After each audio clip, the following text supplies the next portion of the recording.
Greetings, brethren. Greetings. Today I want to talk about a message. I pulled a message from a message that Jesus gave on the Mount. It is called the Beatitude. The word is taken from a Latin word which means blessedness. And so there are a series of blessings, about 9 or 10 of them, where Jesus is pronouncing these blessings in a way of assurance of salvation, a sense of peace in time of trials and affliction. And this message was given to an audience that was there listening to Jesus. And I think it is applicable to us because these blessings we seek. These blessings we ask God for to help us in time of needs, in times of our struggles. We ask God to hear us, to strengthen us, to give us peace. And sometimes it just means that we might be hungry, and sometimes it means that we might be mourning. And when we think of the word, we think of someone that may have passed away, mourning the loss of someone, which is a little different from grief, because grief is more prolonged, because you can grieve a whole host of things.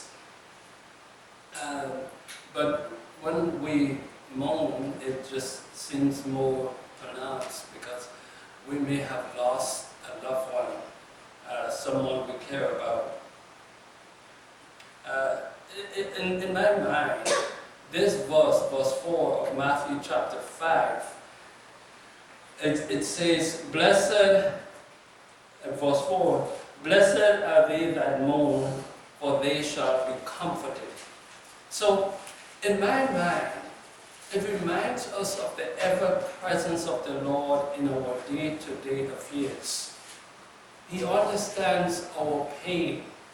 He understands what it's like to say goodbye to a loved one, to part from someone through death that we really care about or you may love so much. In some cases, it's the parent or a child. And but Jesus is saying, pronouncing this blessing to those that mourn. Don't give up, he is saying. Blessed are they that mourn, for they shall be comforted. Just think about it. They shall be comforted, is what he's saying. What a wonderful thing, to be comforted by a friend. Someone that would give you a nice big hug and don't care if you cry on a nice dress or suit. Just want to be there for you, to give you a big hug and maybe say nothing, but just let you release. It is okay to cry in times when we are mourning. The prophet Isaiah declares that Jesus was going to come to comfort, to uplift, to give hope to the lost, to the dying, to give hope to those that have no hope. And so these series of blessings to those that are persecuted, the prophet Isaiah declares that our Lord will come and do just that for us, bring that hope to us. Isaiah 61. Isaiah 61, verse 1. I'll read the couple verses there. And Jesus read these verses, and he stopped short. But I'll read right through these verses. says here, the Spirit of the Lord is upon me, because the Lord hath anointed me to preach good tidings unto the meek. He hath sent me to bind up the brokenhearted, to proclaim liberty to the captives, and the opening of the prison to them that are bound, to proclaim the acceptable year of the Lord, right? And the day of vengeance of our God, to comfort all that mourn. The prophet Isaiah is saying that we're looking back now because Jesus already came. So he was looking forward to this one that is anointed to do this great work for the world, to comfort, to free, to uplift. And we know that he was speaking about Jesus. And Jesus read these verses in Luke chapter 4. I am not going to read them. But he stood in the temple on the Sabbath day and read these same verses, but did not read all of it. He stopped short. He closed the book and he sat down. And he said, this day this scripture is fulfilled before your eyes. So we know that has been fulfilled. And so Jesus is talking on the mount and he's saying, blessed are they that mourn, for they shall be comforted. He will be there for us, and he is present with us in our day-to-day affairs to comfort us when we feel the sense of loss and not knowing who to turn to, who to call, because today we have phone, we can just make a call and speak to somebody. Because we're not always readily available to give that person that hug when they really needed it, or really needs it. But we can do so through a phone call, to listen, just to take our time with the person and just let them talk, and we never seem busy when we're doing this, because they need us. They need that attention in that moment. And Jesus is not tangible to us to hug us when we're mourning. But we are his representatives. And he can walk through you and I to comfort and to strengthen one another in these times. The psalmist says in Psalms 116, God is talking about the faithful. God is talking about us while we're still alive, how much he cares about us. And he is also talking to us about our loved ones who die in the Lord, how much he cares about them. In verse 15 of 116, Psalms 116, verse 15, it says, precious in the sight of the Lord is the death of his saints. Precious. Now think about that. I want to read you this next verse to tie with that. Psalm 72. I'll read 3 verses there, or 4 verses. Psalm 72.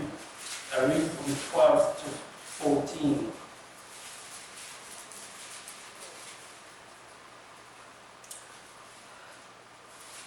For he shall deliver the needy when he crieth, the poor also, and him that hath no helper. He shall spare the poor and needy.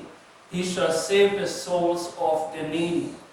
He shall redeem their soul from deceit and violence, and precious shall their blood be in his sight.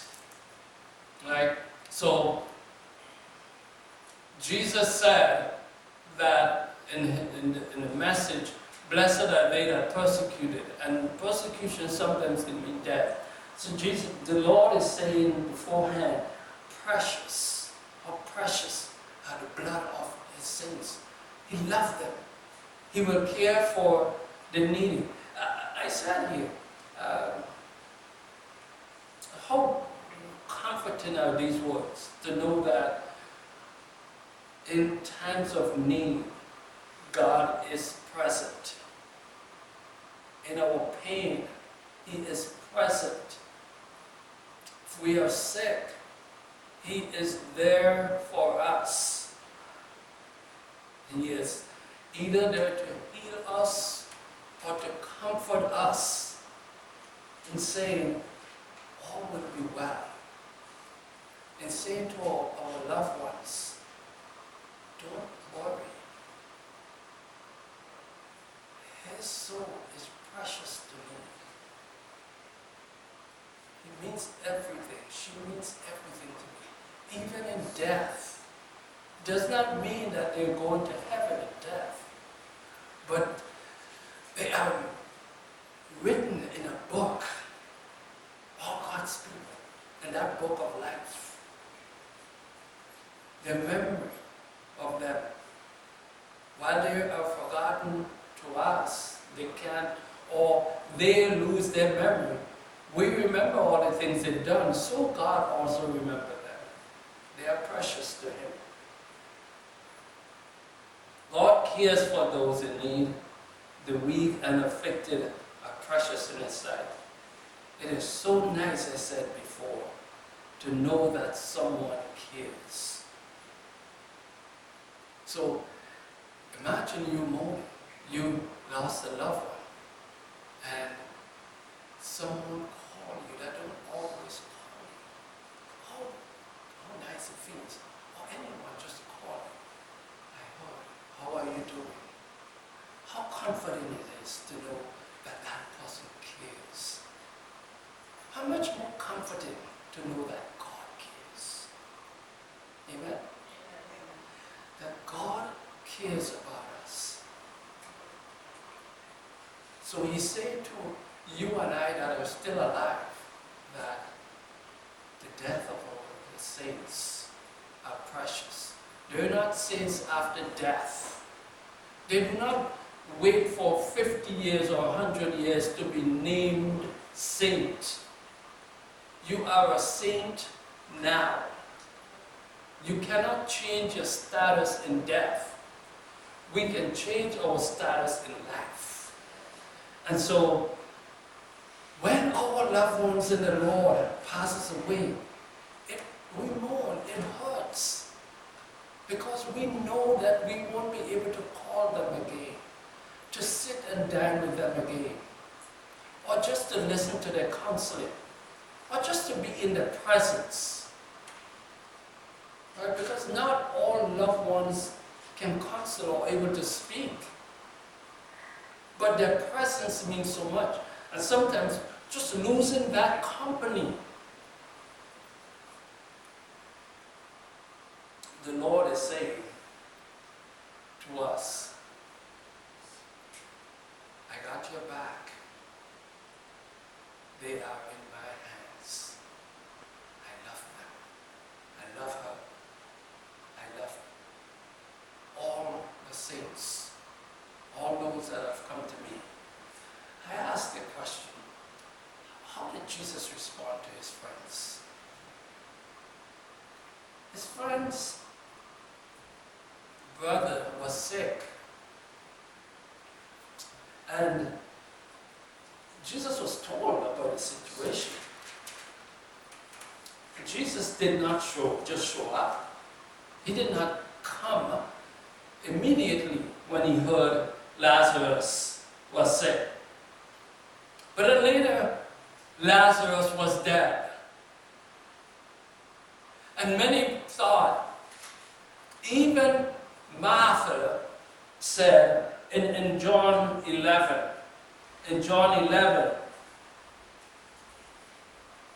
Martha believed that if Jesus was present, he was going to save her brother Lazarus. And so Jesus talked to her And he said in verse 23, "Thy brother shall rise again." She responded, "I know that he shall rise again in the resurrection at the last day." Jesus said unto her, "I am the resurrection and the life. He that believeth in me, though he were dead, yet shall he live. And whosoever liveth and believeth in me shall never die." And then he asked the question, "Believest thou this?" She said, "Yes, yea, Lord. Yea, Lord. I believe that thou art the Christ, the Son of God, which should come into the world." So, is this comforting? Right? Is it? It probably didn't do the trick at the moment, because it was very hard. Jesus loved him. Jesus loved that family. Mary, very close to him. Martha, he spent time in their house. He ate with them. He studied with them. He healed Mary. Lazarus was they had a very close relationship, it seems as though, in that family. And Jesus loved that family. In verse 35, it says, Jesus wept. Jesus felt the pain as well. He mourned as anybody else would for his friend. And then Jesus called him from the grave. That's a special moment. Jesus really did something special for them. And maybe to really show to them and to us when he said, "I am the resurrection of the dead. I am the resurrection and the life. He that believeth in me, though he were dead, yet shall he live."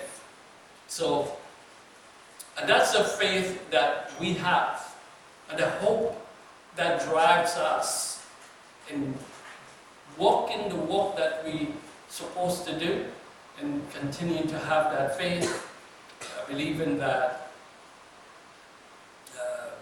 as we all know, nature tells us that one day we'll all die.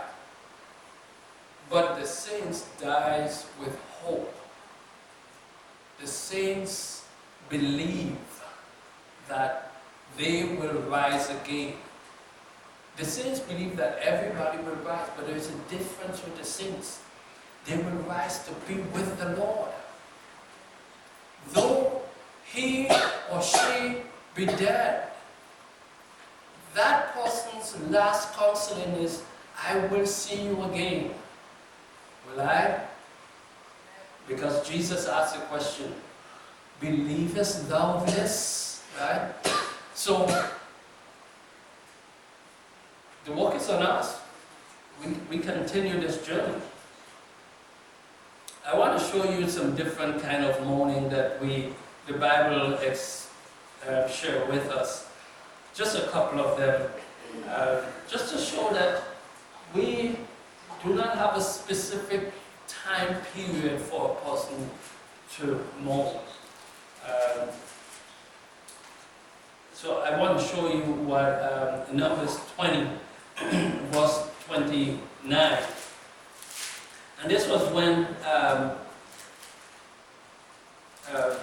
Aaron died. In fact, in this verse, from verse 23, I'm not going to read all the verses, but the Lord spoke to Moses, and he said that Aaron will be gathered unto his people. And he wanted Moses to take with him Aaron and his son Eleazar to meet with him.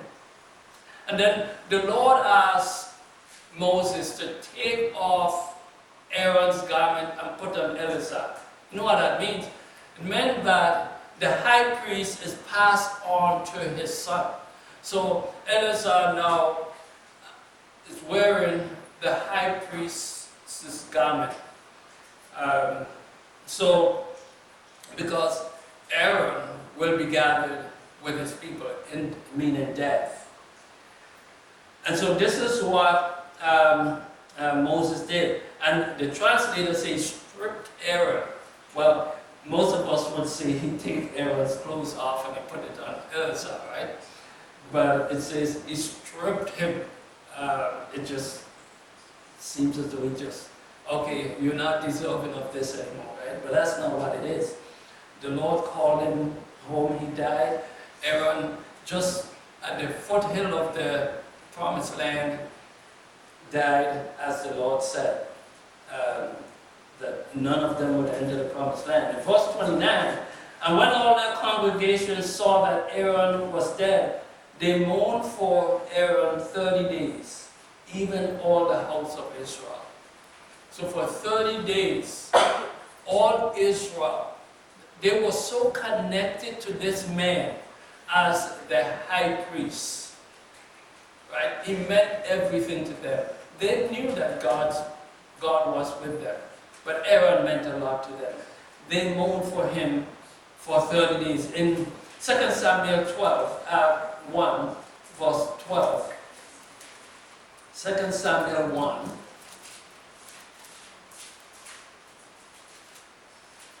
Verse 12.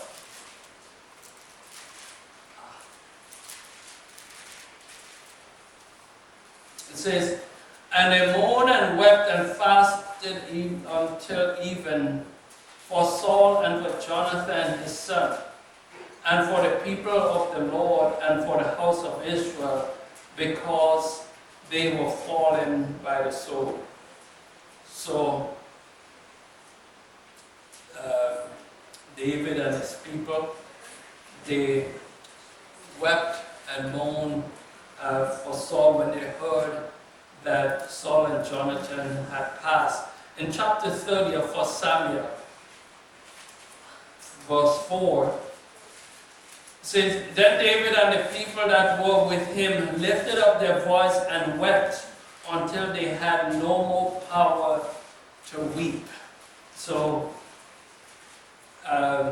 even though Saul sought David's life, David respected the fact that this man was God's anointed, and he had respect to this man.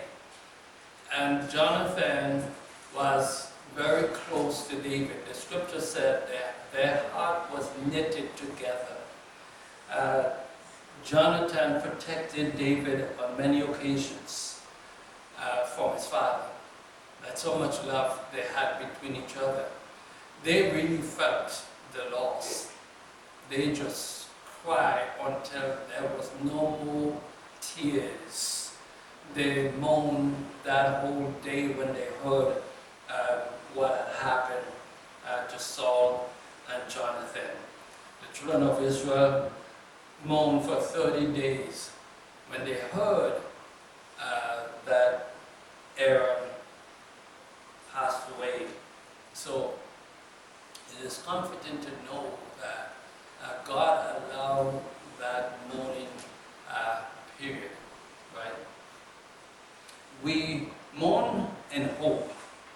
We do not mourn as though that's it, you know. After that, they're going to come back to a tree, we wouldn't recognize them, or come back to being a fish, we never see them again. That's what some people believe. When I come back, they don't believe in life after death, or believe in God or anything, but when I come back, I want to be a tree. Hello, right? A tree might grow over you, but you won't be a tree. But the Lord is, we see through the scriptures that people do mourn the loss of loved ones. And we have many more situations. Paul said to us in 1 Thessalonians 4:13, how we should mourn in hope. And hope we should not do like others, right? And I have seen tremendous strength in this church, in our congregation, when a loved one passes away, how it does not keep us from congregating. It just seems as though members want to congregate more. And we have had loved ones that pass in our midst. And I see members just wants to congregate, wants to be with the people that love them. And so they're not staying home because I'm so sick. You're here, and God sees this. So the verse tells us, I'll read this one verse 13 of 1 Thessalonians 4. But I will not have you to be ignorant, brethren, concerning them which are asleep, that ye sorrow not even as others which have no hope. So there was a way where people would moan and cut themselves with knives and, do a lot of crazy stuff as an expression of my pain. You inflict pain on yourself. They cut themselves till the blood comes out. These are things the Lord does not want His people to be involved in. He does not want us to put marking on our skin as a memory of the dead. In fact, this was told to the children of Israel, that they should not make any cutting in the flesh for the dead, right? Nor print any mark upon you. This is what the Lord said to the children of Israel. You think it still stands? Yes, it does. That is from, I just read the verse in Leviticus 19 and verse 28. So it's not good to put an image of the loved one on your body just as a memory of them, as to honor them. There are different ways to honor our loved ones, but the good deeds they've done while they were with us, we can honor those. These things are good. So the last verse I will share with you is in Revelation. This is a verse that we read all the time. Revelation 21 and verse 4. This is a very hopeful verse, a verse we can look forward to, just reminding us what Jesus said, "Blessed are they that mourn, for they shall be comforted." And in my view, this is comforting. And while I'm alive, I can look at this verse in verse 4 and say, there will come a day, I'll read the verse, and God, in verse 4, "And God shall wipe away all tears from their eyes, and there shall be no more death, neither sorrow nor crying, neither shall there be any more pain, for the former things are passed away." So when we are resurrected in that new life, we won't remember anything from yesterday. So we're here now. And you want to paint your house tomorrow, you're going to start painting your house. I have all the paint there. I'm going to take my car to the mechanic. I'm going to do that on Monday, but then Jesus Christ comes tonight. Guess what? All the chores that were planned is gone. Gone. We won't remember it. All the pain, all the suffering, all the things that will be happening under us when we are with the Lord, it won't even trouble us.